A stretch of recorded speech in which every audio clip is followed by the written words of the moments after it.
So today, Peter will talk about the true essence of Halloween, as today is the Halloween.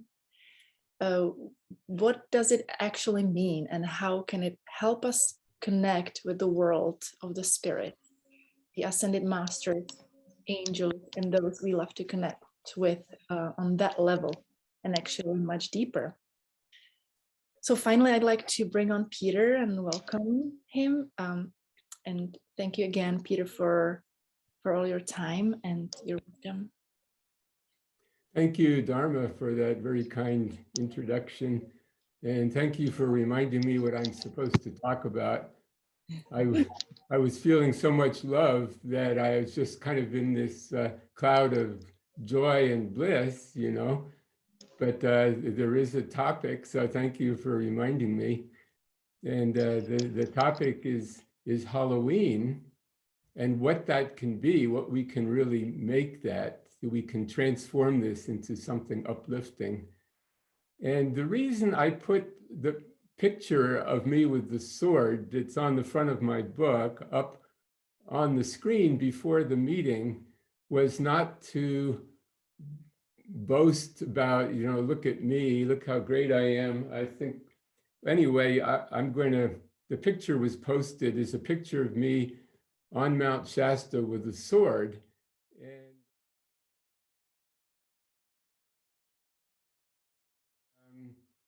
And I'm going to, eventually I'm going to show, there's also a picture of Archangel Michael with a sword, but I was in the pose of this being called Manjusri.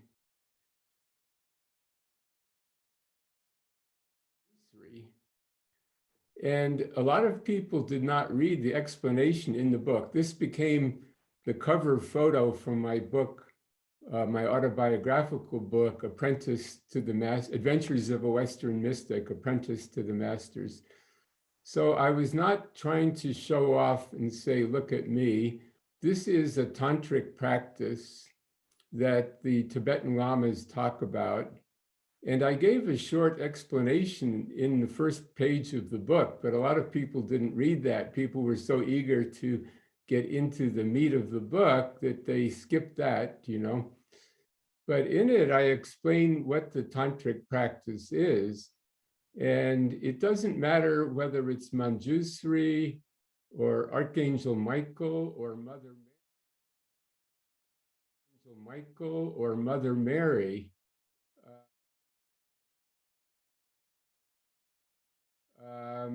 It's like you use that devotion for your chosen master or deity to help transform yourself into a similar light being. And I just chose Manjusri for that picture. The sword does not invoke violence. It's actually the sword of discriminating intelligence used to cut through the knot of ignorance, which is hopefully what we're doing now. But you could just as easily have chosen Mother Mary. There's a beautiful picture of her that's been used for hundreds of years where she opens her chest and you see her heart. And it's called the Sacred Heart of Mary. And in Tibetan Buddhism, the Lamas teach this tantric method, but very often in the West, they don't give the second part of it. Because the problem is they find Westerners do the visualization and they feel the energy, and then they start thinking that they are the reincarnation of Mother Mary, or that they are Jesus or Saint Germain or Archangel Michael. I've met many people in Mount Shasta. In 1 year, 3 women told me quite confidentially, I was Mother Mary, because they started to meditate on her and she sent her energy through them and they went, oh, that's who I am. And that's a great gift. She was giving them a gift, but the whole point is to use that sword to cut through the ego. So wait a minute, I am the presence of the Divine Mother. I am the presence of Mother Mary in this moment, but that is not who I am my basic identity. I'm not the reincarnation of Mother Mary. When I first started out meditating on Saint Germain in the 70s, I would spend a lot of time every day looking at his picture, meditating on him, and And after a while, I started to look like him. People would come up to me around town and say, "Excuse me, but are you Saint Germain?" And, I would feel his energy coming through me. And of course, I knew I wasn't, because I worked with Pearl and I knew that he was an ascended being. But I could feel his energy coming through. And there are actually a number of people who claim to be Saint Germain reincarnated now. And so this is why the Tibetan lamas did not give the second part of the practice. The first part is called generating the deity. And that means you meditate on the deity in front of you. Now, this can be done just with imagination or looking at a photograph or a beautiful piece of artwork, where you put your attention on that deity and you feel love, and you put so much attention on it that that being becomes a living being in front of you, and you get the energy from that being.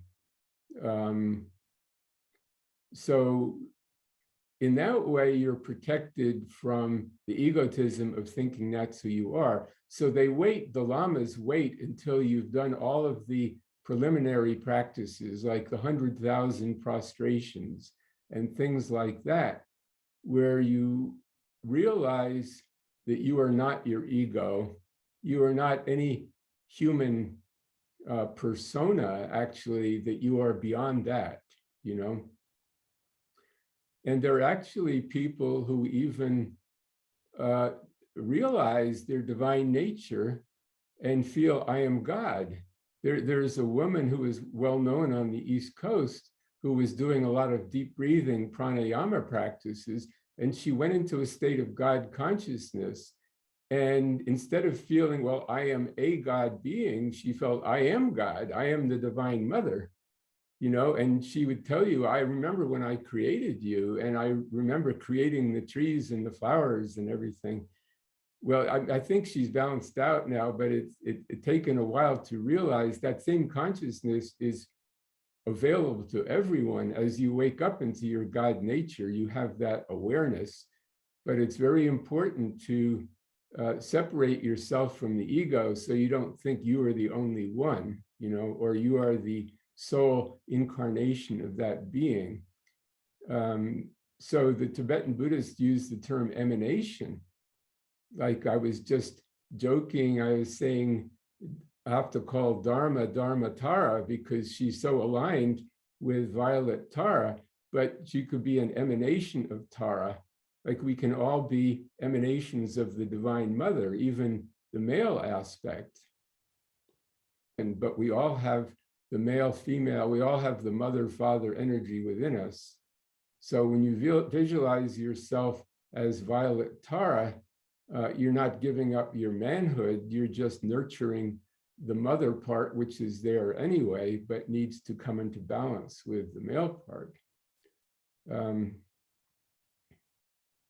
So in this group, we are actually taking the tantric meditation to the second step, which is, that's assuming everyone here has conquered their ego. So instead of just seeing the deity in front of you, whether that's Mary or Tara or Archangel Michael, you actually become one with that, where you can say, I am the Immaculate Heart of Mary. See, just when I say that, I feel this overwhelming love going out. I feel Mary's energy coming through me. Or when I say, I am the presence of Archangel Michael, I'm not claiming to be him, but I am invoking his energy. It's a meditational practice. And at the end, you dissolve that. You go back into letting go of that image of who you are And then you ask that deity to reside above you, like I ask Mother Mary to reside above me, and during the next week to bless anyone I come in contact with or even talk to on the phone. Whether I remember her or not, I ask her to be above me, or Violet Tara, or Archangel Michael. So it's important to end the practice just sort of going back to your normal human self. And it's kind of like you have a car. The car is a vehicle. And if you drive all day, you start to become one with the car. So it's important when you get out of the car, thank you, car, but I realize I'm not you, you are not me. I'm going now on to be who I am. So it's the same with the ego. It's a vehicle. It serves you well, but just know that's not your ultimate reality. So the reason I've chosen to talk about this today, which is the day of Halloween, is because we have in front of us so many negative images that call for our attention. I cannot walk down the street without seeing demons and monsters and things like that. And the more people think about those things, that actually becomes a sort of tantric meditation done unconsciously. And it can be very powerful because it slips into your mind subconsciously. And it's unfortunate that a lot of children, when they go trick-or-treating, they put on these masks and they're sort of invoking these monsters and demons. Of course, they do it with a good heart, not knowing what they're doing, but it does have some subtle effect, and not only on them, but on anyone who sees them. And you have to know that there are thought forms that are created. Like if you watch a scary movie or a horror movie of a monster, you're creating a thought form, and that form continues to live on its own, which is created by your own energy and attention. And if you don't think about it, it gradually dissolves, it goes away. But if you do think about it a lot, it stays there in your world and it lives on your energy. It lives on your attention. And so like if there's some new horror movie comes out and you have hundreds of thousands of people watching it, they're creating these negative thought forms, which continue to live for some while until they're dissolved. Now, there are also discarnate beings. In other words, these are people who were once in a physical body, were human, but when they died, they did not go on to a higher world. They're still roaming the earth, learning from the human situation. And I know from personal experience, I had a relative who died, who was a good person, but she did not believe in God or the masters. And she spent a couple of weeks after death going back and visiting her friends because she was trying to understand her life. She was not, haunting them or anything. She was just observing them, trying to understand the purpose of her life. And then she came back to me and she said, I've got it now, I understand. And I called for the masters to bring light to her. And I told her, follow the light. It's time for you now to go to a higher world. And you have things to learn in a higher world. And she went with them into the light. And now, this is now 10 years later, she is an ascended being. And she has thanked me, and I know that she's helping me. So all of us may have loved ones or relatives who we think maybe we're not so spiritual, but once they die and they see the illusions of the ego, they can change and make progress very quickly, and our prayers can help them, and sometimes they can help us. And people in so-called primitive societies, which are not so primitive, actually, knew this, and they were aware of these departed relatives, and they would pray for them and receive help from them. like if you had a grandmother who passed on, she might be sort of a babysitter for the grandchildren, etherically, kind of watching out for them as what people call a guardian spirit, something like that. So in traditional societies, at this time of year, the harvest was in, which required daily work in the fields.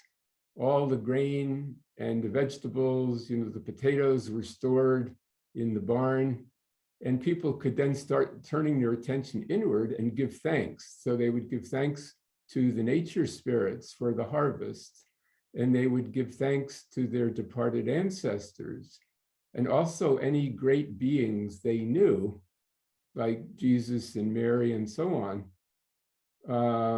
who they knew were, had been helping them. So they would leave an offering out, like either on a shrine in the house or sometimes maybe outside. And they would leave a little food offering, maybe a piece of candy for that relative, and invite them to come visit and make a symbolic offering as a sign of their gratitude to that relative or to that nature spirit. Well, it didn't take long for the kids in the neighborhood to realize that some candy had been left on the porch, so they would go help themselves to the candy.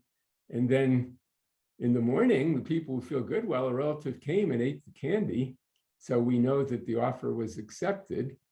But then the kids would go a little further and maybe do a little prank where they would tap on the window, or they'd make a sound, woo, like they would pretend to be that being. But then, of course, it went even further. They would pretend.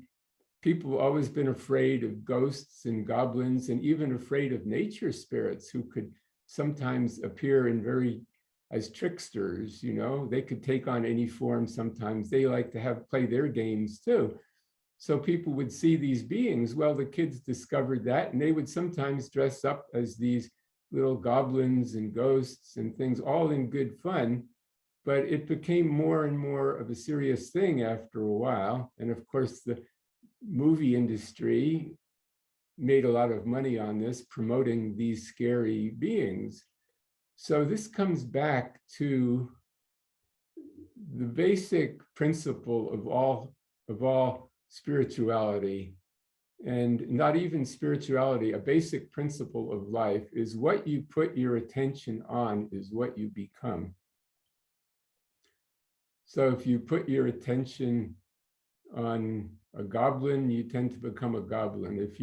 If you put your attention on the conspiracies in the world, your life becomes filled with conspiracies, and that becomes your only reality.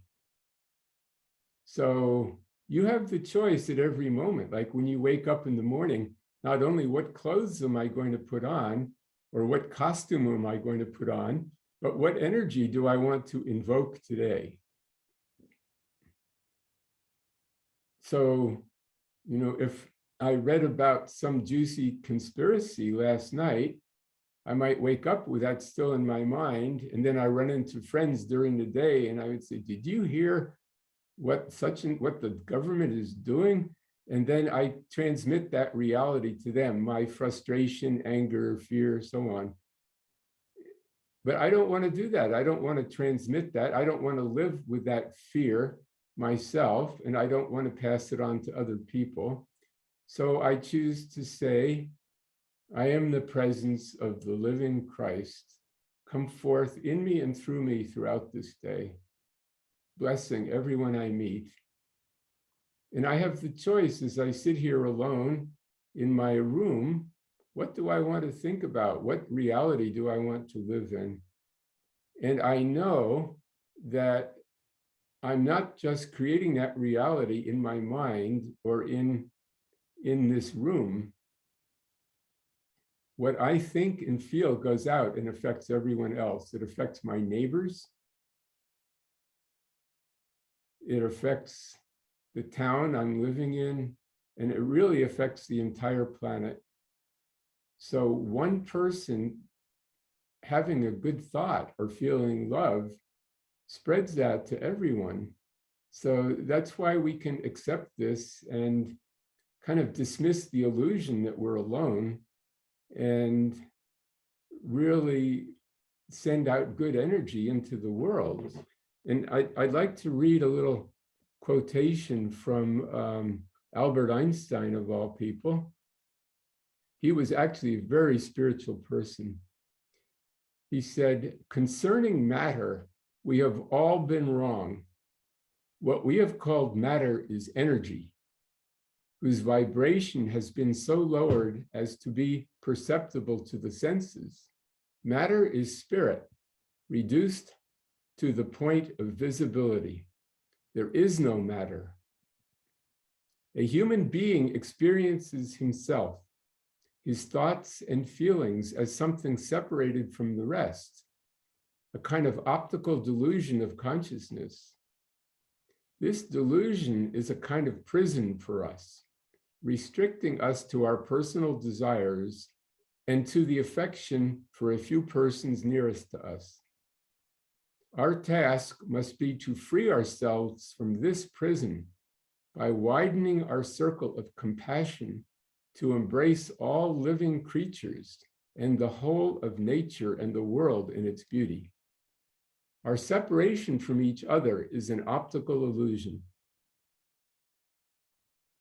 When something vibrates, the electrons of the entire universe resonate with it. Everything is connected. The greatest tragedy of human existence is the illusion of separateness." Thank you, Albert Einstein. So that's how I can say with great certainty that we are all connected right now. Yes, we're all sitting in front of our own computer screens, physical bodies separate, but our higher bodies are in a temple on the side of Mount Shasta. We are sitting in a circle, all facing each other, and we can feel each other and send love to each other.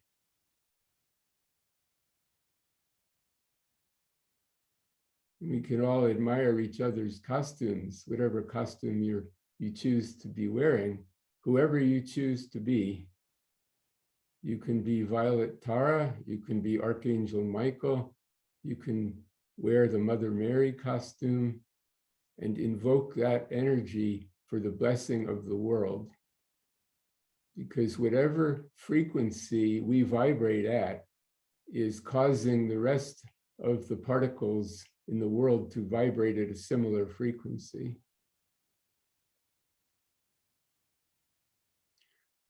Now, before I go into the meditation, I would like to say I had some very good questions that were emailed to me this week.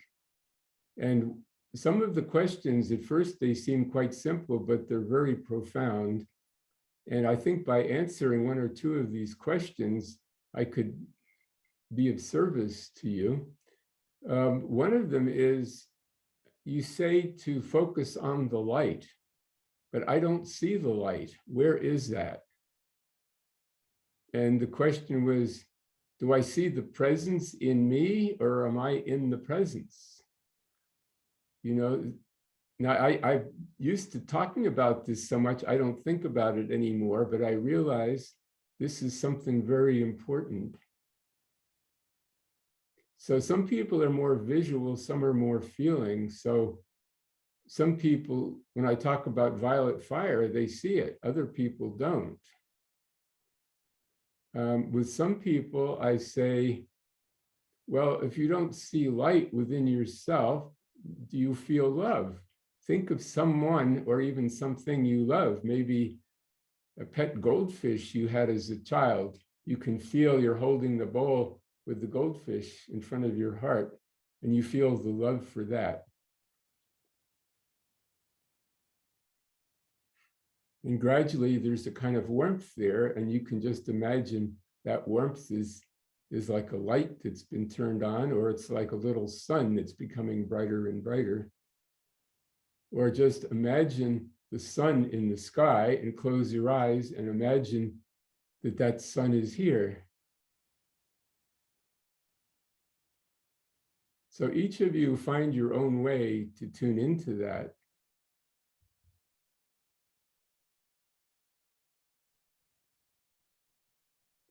So just know that the I am presence, which is the source of your being, which is God, is above you, not more than 50 feet or 60 feet. And as you meditate or try to meditate, it comes closer. That's how God can be aware of your every thought and feeling at every moment. You could not take a breath without God. So you can talk to that presence that is causing your heart to beat and your lungs to expand and contract. Say, dear God, I know that you're listening. Please help me. Please help me bring more love and joy into my life and help me feel more connected with my brothers and sisters, with the ascended masters.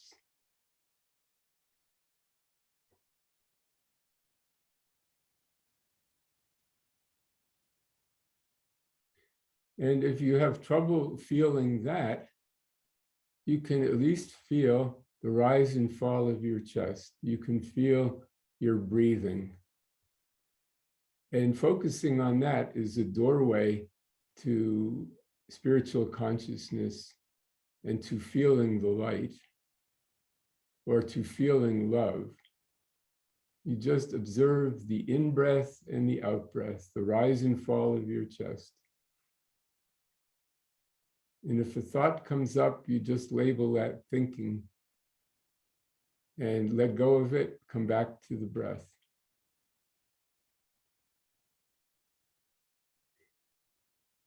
And that stills the mind. And gradually you start to become aware of an energy in the center of your chest. It's not really your physical heart. It's more like where the sternum is. And underneath that bone is where the thymus gland is, and that is the focal point of the sacred fire, the fire that animates your body. In Sanskrit, they call it the Jyoti, the sacred light. And the more your attention is on it, the stronger it becomes.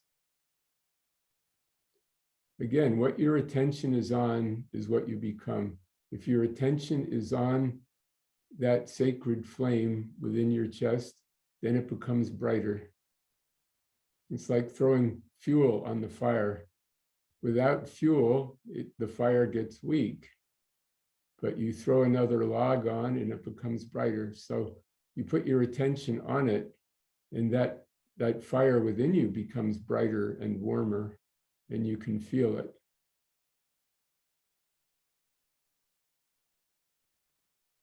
And then you can say, I am that light. I am that love of God within me, pouring out to humanity. And the more you seek to serve others, the more you are served. So one of the keys of the spiritual path is to dedicate your enlightenment for the benefit of others. And that magnifies tenfold what you receive from God. So it's kind of an illusion to think, I'll get enlightened, then I'll go out and help others.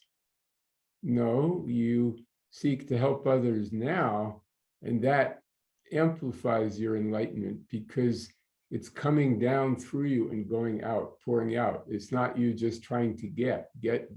I want more love, I want more light. It's like as I give light, as I give love, as I give healing, I am healed. I become the light, I become love. So I am a being of pure love, radiating out to the world. May all who need love feel it now.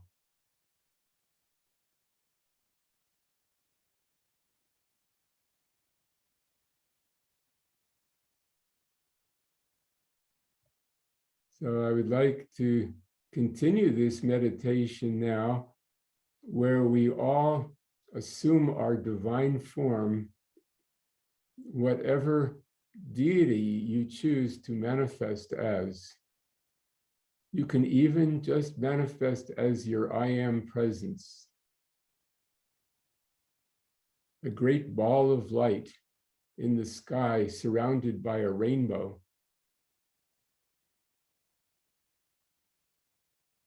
And just see yourself as the presence of the living God. I am the presence of the living God now, going forth, rising into the sky, going wherever on the earth my energy is needed, where my love and my light are needed. You can start out sending it to the location where you live, or someplace on the earth that needs your attention. For example, the hospital where Victoria works on Cape Cod that was without power because of the cyclone. I am restoring power to that hospital. May they always have in the future backup power supply that sustains them in any time of emergency. I also had a request from someone whose son is at the, the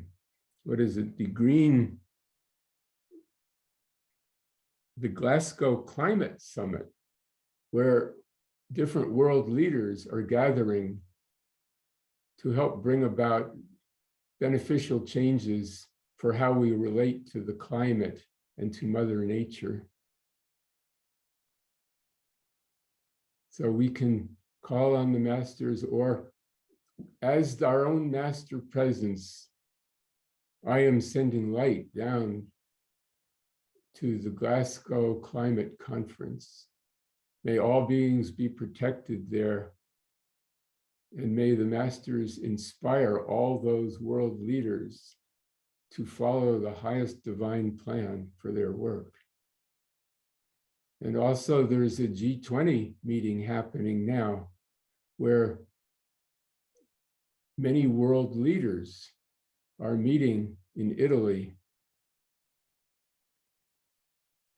May all the world leaders be guided and directed now to follow the divine plan. I am the presence of the ascended masters going forth to the G20 meeting, taking complete command and bringing about the highest divine plan there. May all world leaders follow the divine plan. I am the presence of violet Tara, blazing the violet flame throughout Rome and throughout the G20 conference, dissolving and consuming everything less than perfection. I am the presence of Archangel Michael, going forth with the sword of blue flame, freeing all world leaders from any negative entities, from any negative energy, and taking those beings off the earth, those astral beings. May all world leaders be free of any negative energy that might have been interfering with them now, and liberate them to work for the benefit of humanity from henceforth. I am the presence of the living Christ, come forth throughout the earth.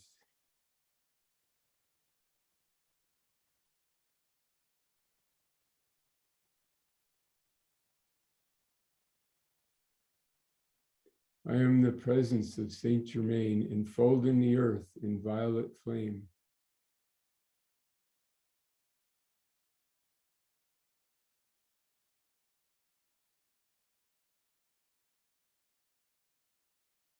The earth in violet flame.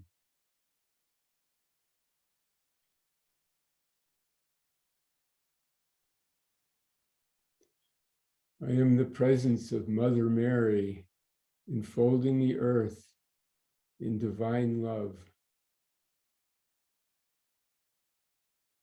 In divine love.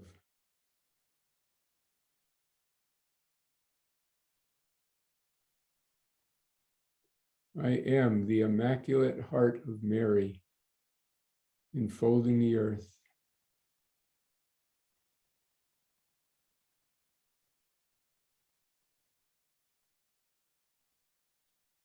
I am Lady Master Nada, enfolding the earth in the pink mantle of divine love.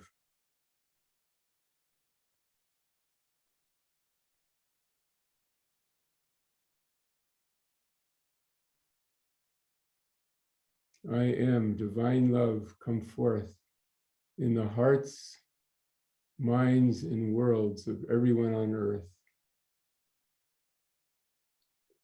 Let us each continue this work now inwardly for the next minute or two.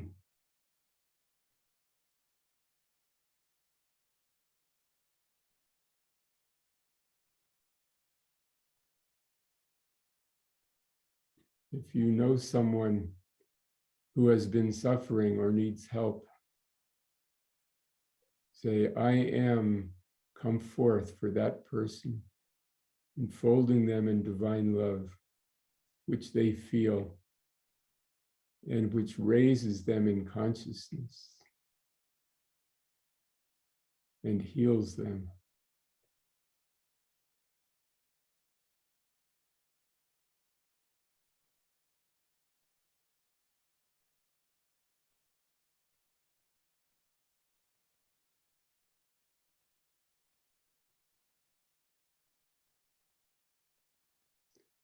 So gradually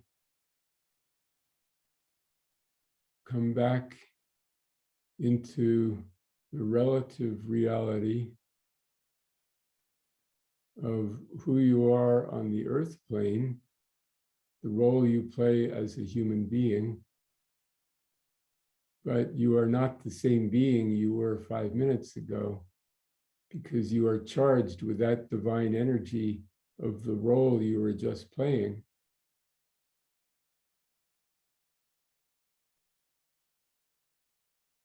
You have brought some of that Christ energy, that Mary energy, the Saint Germain energy, the Archangel Michael energy, the Nada energy back with you, and it's in your aura now. But you are also now aware of yourself. You know what your name is, or the name people call you.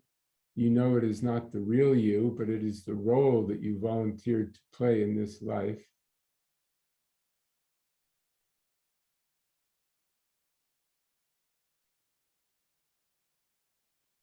So just know that this coming week, even though when the Zoom session ends, we will still all be connected as brothers and sisters in the light, we are becoming the Ascended Council of Light. In fact, we are probationary members of that right now.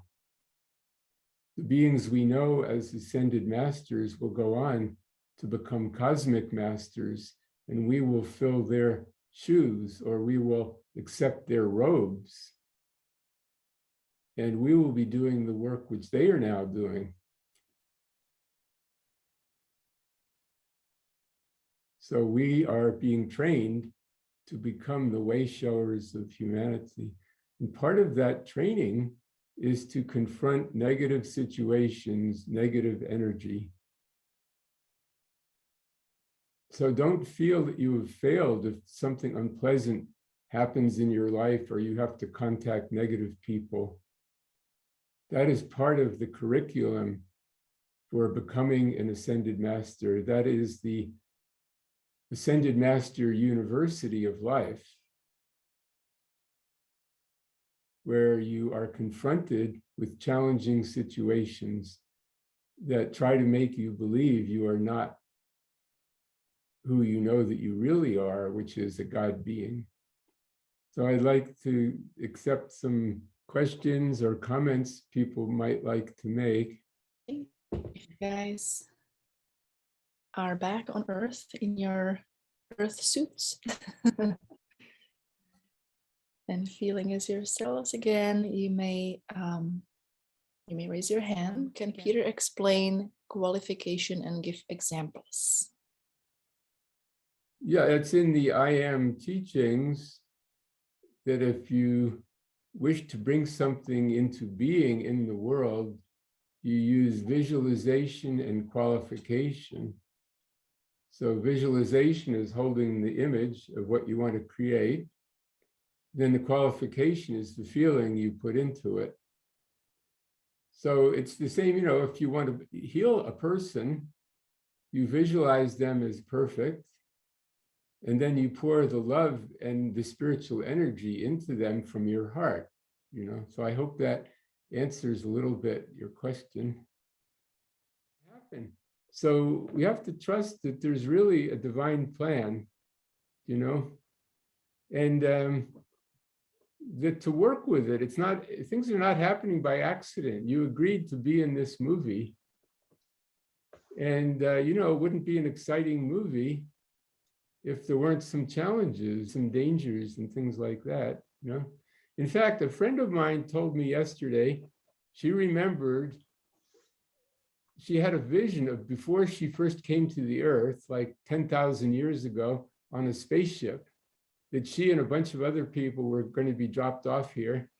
And they had to choose what kind of life they wanted to have.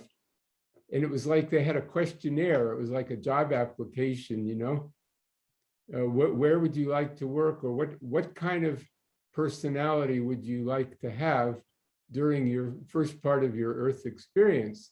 And one of them was happy and successful, famous, well-known, or ordinary life. And one of them was sad and depressed. And, she had been in a realm of absolute bliss for thousands of years. And she said, sad and depressed, that sounds exciting. I think I'll choose that. And now she's telling me, why did I choose that? But, in India, they have these expanses of time called kalpas, like 2.5 billion years. So God is in samadhi, Satchidananda, which a state of pure being, consciousness, and bliss for millions and billions of years, actually. And as you start to wake up from that and come out of it, you think, I'd really like to experience something different. I wonder what this sadness and depression is, So she realized she chose to experience that. And so if we trust that these experiences we're having are part of what we chose to experience, that we can grow from them. We are God wanting to experience other realities. And really, in the expanse of time, it's only going to be a second or like an hour. Like you say, I think I'll watch a video. It's an hour and a half. And while you're watching it, it seems like an eternity. It seems like it's going to, that's your only reality. But when it's over, you go, wow, that was an exciting video, or that was challenging. So that's, at some point, we'll look back on this human time and think, gee, that was something, but I got to experience what I wanted. So I hope that helps. But at every moment, we can still turn to God and say, I need a little love.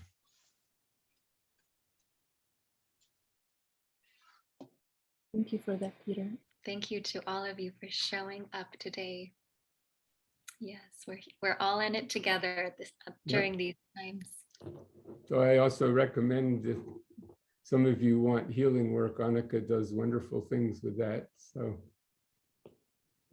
healingwithannika@gmail.com, or what is the website? healingwithannika.com.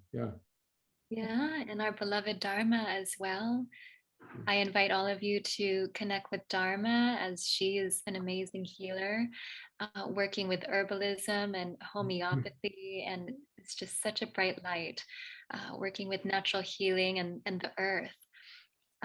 and the ascended masters and angels and cosmic beings as well. So we're a team and we're here for you. So if any one of you has future ideas, suggestions, comments to Peter, feel free to send him a message at churchofsevenrays@gmail.com. Yes, I love hearing from you and experiences that you've had. And I will say Dharma works also with herbs and supplements, things like naturopathy, things like that. Years ago, I was having a problem with allergies, and she said, oh, take that. And it worked right away. So thank you again, Dharma. So, and thank you all for attending. So I guess I will end the meeting here, although this is just ending the physical aspect of the meeting, that we will continue to be working together on the inner planes. And I wish all of you a blessed, hallowed evening tonight, and to hold loving thoughts to all the children going out. May they all be protected and guided, and may the whole of humanity be raised into God consciousness. So thank you. Blessings to everyone. Namaste.